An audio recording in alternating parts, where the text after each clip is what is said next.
hey, I'm here, I'm Annie, it's really nice to meet you. Here are my thoughts on a bunch of things.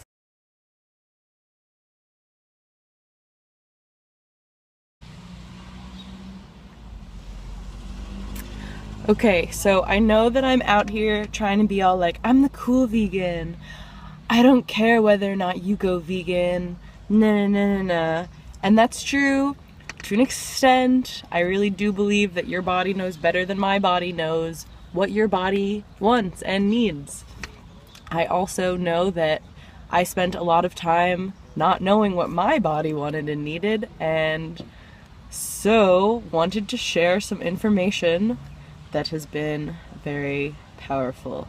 So I'm not here to tell you to go vegan, but I am here and I am here to share a list of the reasons that are the most convincing to me to eat a plant-based lifestyle and that have kept me wanting to eat a plant-based diet.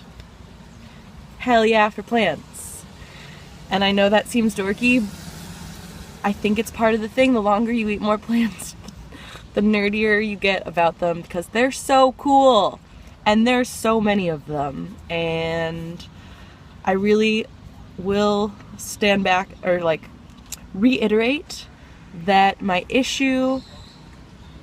biggest issue is with factory farming. If you're eating chickens that are on your property that you're caring for, or you're eating those eggs, that and Tyson chickens, so different. So it's a spectrum here, people. It's a spectrum like everything. I'm almost at 2 minutes here, so let's get into the meat. Let's get into the real topic. So this list will be in the manual. It felt so good that I wanted to share it immediately, and part of the vegan cult is to preach about veganism. So, I'm looking to be chill, and I'm still vegan, so honestly, I hope you've clicked away at this point if you don't want to watch this. If you're not interested in this, go elsewhere. Or maybe you've skipped ahead to actually watch what I'm gonna say.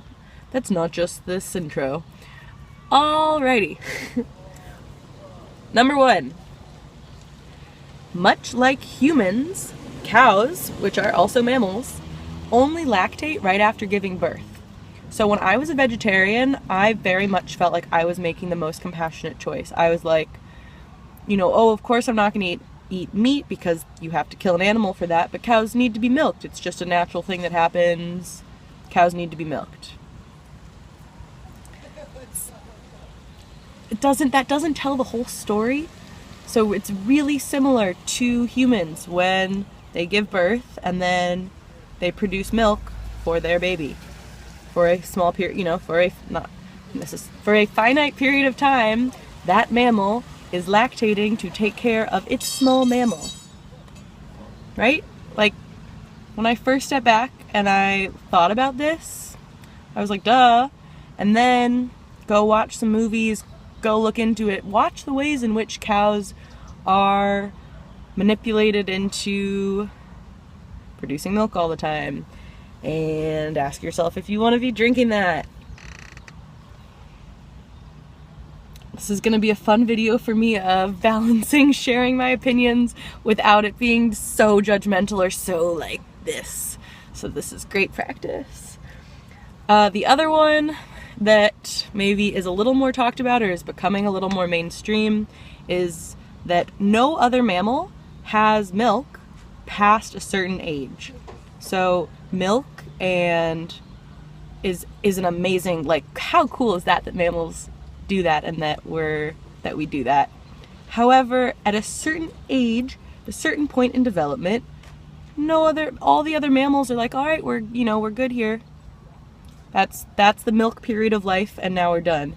And no other mammal, and this one should come as no surprise, no other mammal is drinking the milk from another species, being like, what would be really good for me is that species fluids.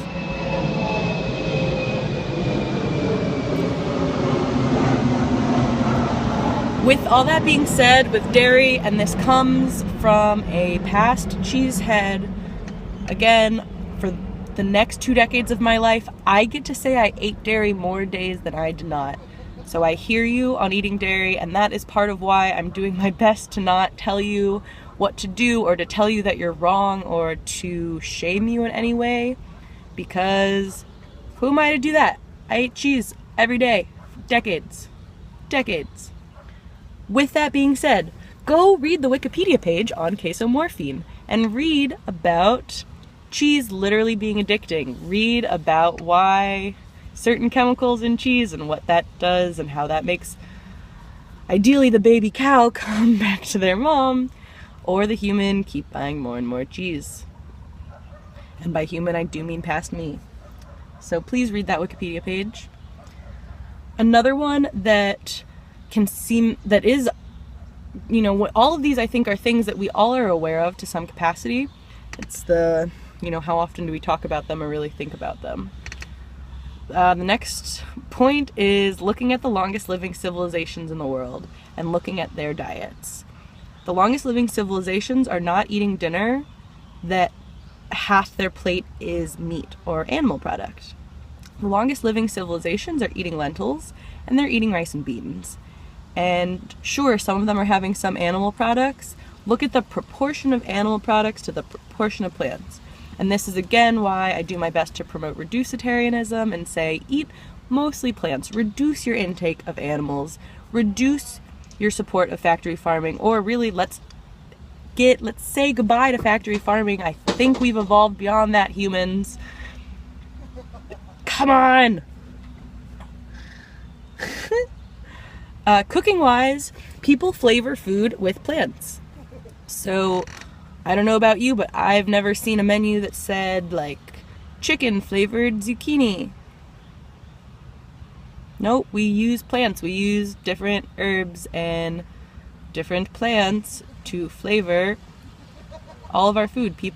Chefs who cook a lot of meat, they flavor their meat with plants. The one exception I'll give here, because I have put thought into this, and you bet your butt I've talked to people plenty about this, is bacon, pig. Bacon is the one I won't, what is that, that I do this hand motion to?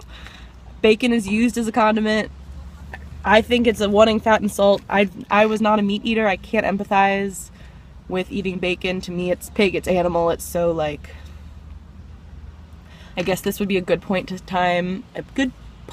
time, slow down, Annie, to share that for me, eating animals, I feel the same way I felt in kindergarten when I decided not to eat them, which was that thing was just walking around and eating. So why would I walk around and go eat it? It was so similar for me to do to it what it was just doing, and that's still what it is. It feels weird. Just feels weird. Okay.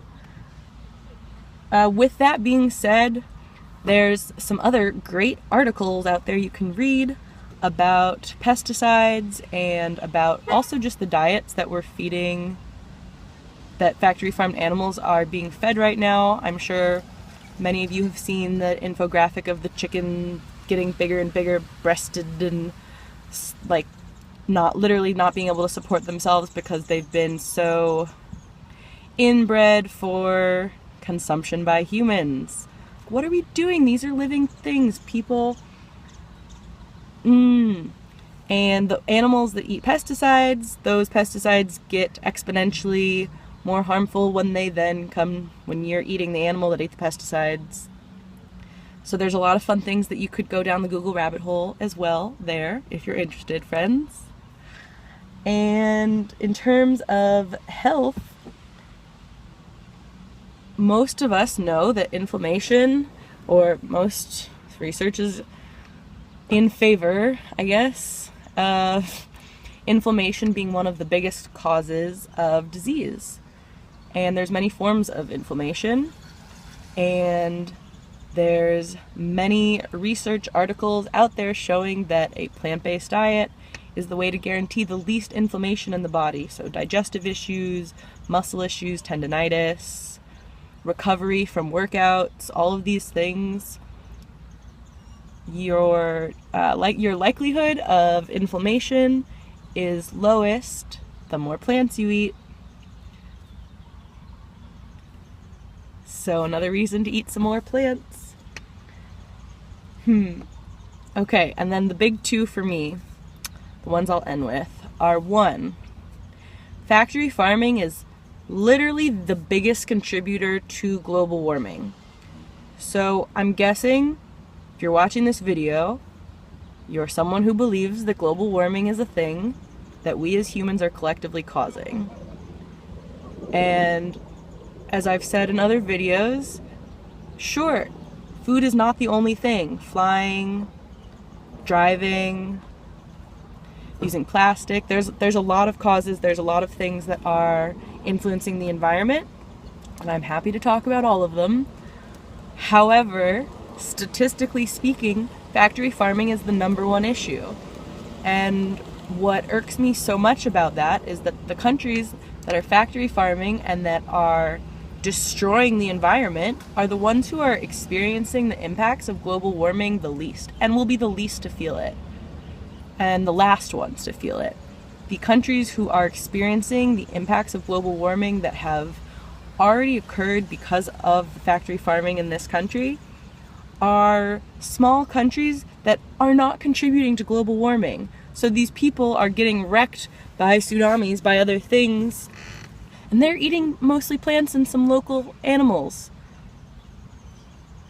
So that seems really unfair, and that's the one that I really am working the most to come at people with an understanding when I talk to them, that these things that I'm sharing, I didn't know and I didn't think about for a while. And so people who are contributing to global warming by eating meat 3 times a day, there's a lot of them that I truly believe simply are unaware and have not given it the time and space to think about it. They're eating what their parents gave them, and their parents gave them that because their parents gave them that. Like, it's a lot of people who are just not taking the time to stop and think about it. So. And with that slight emotional whatever, what a great transition to the last point, which is that consuming stress makes you stressed. Going plant-based has been one of the best things I have ever done for my mental health, and I firmly believe it's because I cut out consuming cortisol, consuming stress in my diet. The happiest of cows, so like, let's take the idyllic picture, right? An animal that, this is a cow that was not on a factory farm, so you can think about how stressed that cow would be. You could watch the Temple Grandin videos about talking about how these animals react so strongly to knowing that their friends are being slaughtered, that they're about to be slaughtered. They're mammals, they're like we are. When they fear, they tense, they release stress hormones.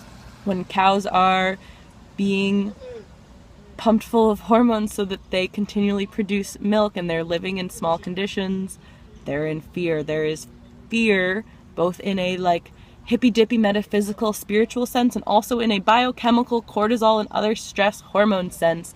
There is literal stress that is going into that animal product that you are then putting into you. And even to go back to this really happy cow on a farm, which if you're gonna eat meat, kill it yourself, have it be your animal, like do take responsibility for the whole process. And I think that is cool, and I would love to talk to you about that. I'm getting off track here. Clearly I have a lot to share on this topic. Even a cow that has been given the happiest of lives, it will still have moments of panic before death because you're killing it. And that is going to go into the meat. So the Temple Grandin talk that I was blah, blah, blah, blah, and then mentioned, she was called on to help factory farming because they noticed, and this is something that chefs will agree with and why chefs care a lot about the quality of the produce and the animal products they're getting, a happier animal tastes better. So I've heard. And an animal that was really stressed, the meat has a different texture than an animal that was less stressed. So, things to think about. A lot to chew on there. I would love to hear your thoughts, your reflections. I would love any feedback on how to talk about these things without it being so preachy, because I really, really care passionately about sharing this information. Gotta resituate. Because this information has truly been life-changing to me, and if I'm gonna be putting myself on the internet, you bet your butt I'm gonna be sharing this. How to share this information without the superiority complex, the like, I know better than you do, or you're a bad person for doing this, or any of these things that might have come up for you, that my intentions were simply to share information that has been so powerful for me. So, this has been Annie, the chill vegan, pleading you to eat more plants with what I believe are the most logical reasons. I really appreciate you watching this video and sticking through all these minutes. It means a lot to me. Thank you so much for being you.